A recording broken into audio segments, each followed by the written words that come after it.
Earth signs, tignan po natin kung ano ang mensahe para sa'yo ngayong araw. Keep in mind po na ito ay general reading lamang, so hindi po lahat ay makaka-relate, so be open-minded. Sa mga hindi pa po nakasubscribe dito sa ating channel, please subscribe na po kayo. And palike na din po ng ating video, at sa mga nais naman pong mag-avail ng ating private readings, Lucky Stones and Amulet, makikita nyo po yung link sa description box below. Tarot Intentions by Aliana Reyes. Tignan po natin kung ano ang mensahe para sa'yo. We have dedication. Meron ba kayong nilalakad ng mga papers? Meron ba kayong lalakarin sa barangay, sa municipal hall ninyo ngayong araw? So, pwedeng may kukuha ng mga clearance. Ayan po. So, we have dedication. Pwede rin, meron kayong presentation ngayong araw na ito or reports. Ayan po. Meron tayo ditong gift. Okay, so may marireceive ka na regalo ngayong araw. We have bad health. Okay. So meron kayong nilalakad ng mga papers dito. Medyo nahihirapan yung iba sa inyo. Bakit? Kasi tingin dito ng mga tao, earth signs, may pera kayo. Mukhang hindi kayo sinasama sa mga ano ba to? Mga earth signs, mga program ng gobyerno. Yan, yung iba sa inyo. We have privileged lady. Yan kasi yung nakikita nila sa'yo. Na may cake ka, na may kayamanan, may kakayahan ka. Ayan po. So, parang lagi kang natatanggihan dito. Or yung iba nga sa inyo, napagod na kayo. Hindi na kayo lumalapit. Kapag kunwari may mga ayuda, may mga may iwas na din siguro talaga kayo. Kasi parang ilang beses nang napahiya yung iba sa inyo. Pero, yan, tingnan natin kung ano pa yung mensahe para sa'yo. What is dedication? Spirit guide. Meron tayo ditong the book. So, yun nga, yung iba sa inyo may reports kayo dito ngayong araw, or meron, it's either sa inyo may dinediscuss or kayo yung magdediscuss. Earth signs. Ayan, bulol-bulol pa. So, more on, we have gift. Ayan, sa sa 3 ito lumabas. So, the 3. So, the 3 kasi is about health. So, ayan po, pwedeng may bibisita sa inyo. Baka nagkasakit yung iba. Earth signs, we have the heart. Oh, sa puso yung iba sa inyo. May problem ba kayo sa puso? Or heartbroken ba yung iba sa inyo ngayon? Kung hindi po ito about talaga sa physical health ninyo, could be more on emotional health po. So, yan. Baka nalulungkot yung iba sa inyo ngayon kasi pwedeng walang nakaalala sa inyo. Baka meron kayong mga dapat i-celebrate pero hindi nyo na sinelebrate kasi feeling nyo walang nakaalala. So, tingnan natin. Ano pa po ang mensahe natin? Spirit guide. Okay, we have the ring.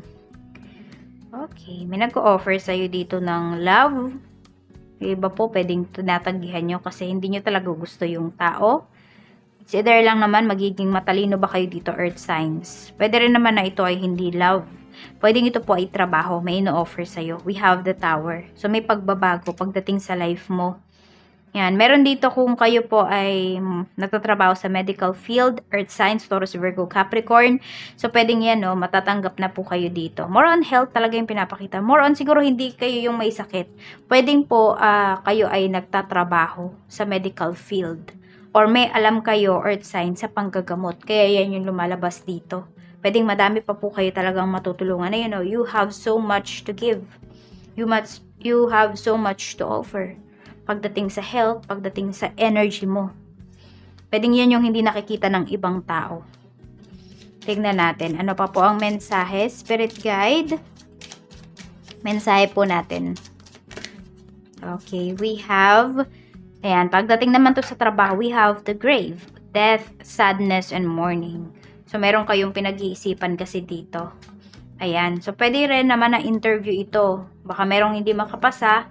So, ayan, nakala mo ending na. Yun pala, ang dami mo pang pwedeng puntahan. Ang dami-dami mo pang pwedeng i-research, pwedeng applyan.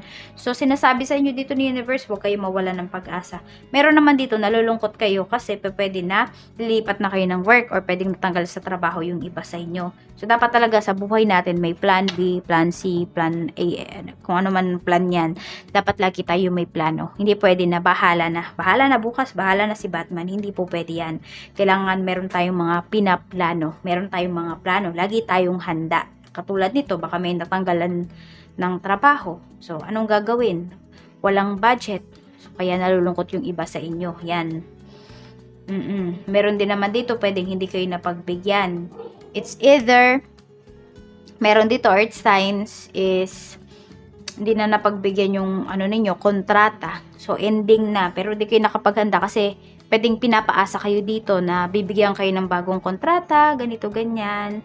So, tingnan natin kung ano pa yung mensahe. Medyo nalulungkot yung iba sa inyo pagdating sa work.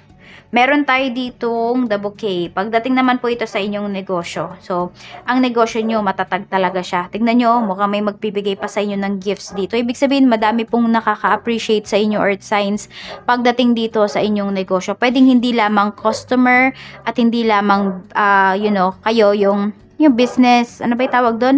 Parang client, client something yung ano ninyo, yung inyong relationship. Pwedeng naging kaibigan mo din talaga yung mga iyong kliyente. Kaya ayan, tinuturing, marami dito tinuturing ka po nilang kaibigan. So baka may mga paregalo sila sa'yo. Earth signs. Yan. Tignan natin. So natutuwa kayo dito. Actually, ang saya po ng puso ninyo ngayon, lalo na sa mga may business ngayong araw na ito. We have the wolf. Pagdating naman sa money. So, if ever man may nanghiram po sa inyo ng pera, talagang magbabayad siya on time. Or kung kayo po ito, talagang hindi ninyo sisirain yung magandang connection ninyo dahil lamang sa pera, earth signs. Ayan. So, meron tayo ditong loyalty, support, and friendship.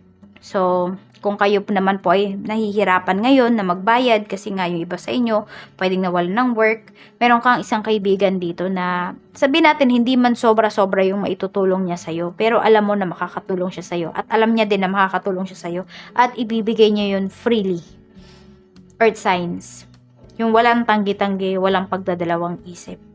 Ayan po, pwede rin na tulungan ka niya pagdating sa paghahanap ng trabaho kung meron nga pong nawalan dito or may umalis dito sa work. Meron naman tayo ditong the mountain. Obstacles, delays, challenges. So, sobrang challenge kayo pagdating sa relationship. Yan. Tignan natin, let's see. We have the man, masculine, male figure, current, the stars. So, pero very optimistic pa rin naman kayo dito sa relationship ninyo. Kaya lang kasi, kung puro lang kayo positive, wala kayong action, earth signs, ay baka maunahan kayo ng iba. Kaya po, ayan, lalo sa mga kalalakihan natin dyan, if you really want that person, pursue that person. Diba? Ipakita ninyo na mahal nyo talaga siya. At ready kayong, ano ba ang kaya nyong i-sacrifice for this relationship.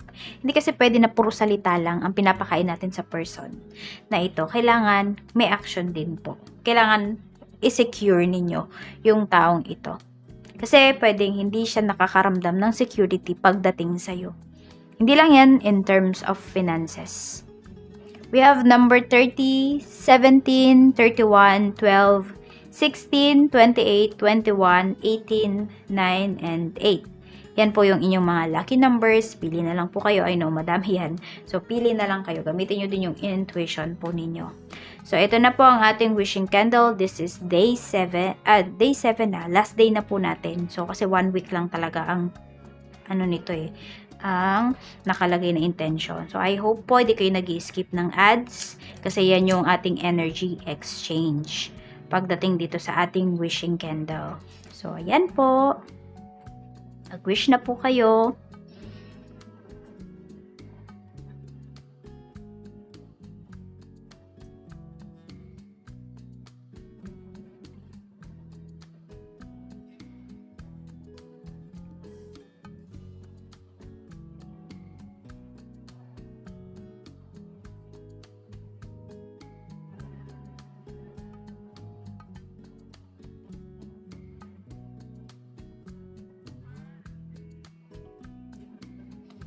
I-seal na po natin ang wishes mo, earth signs.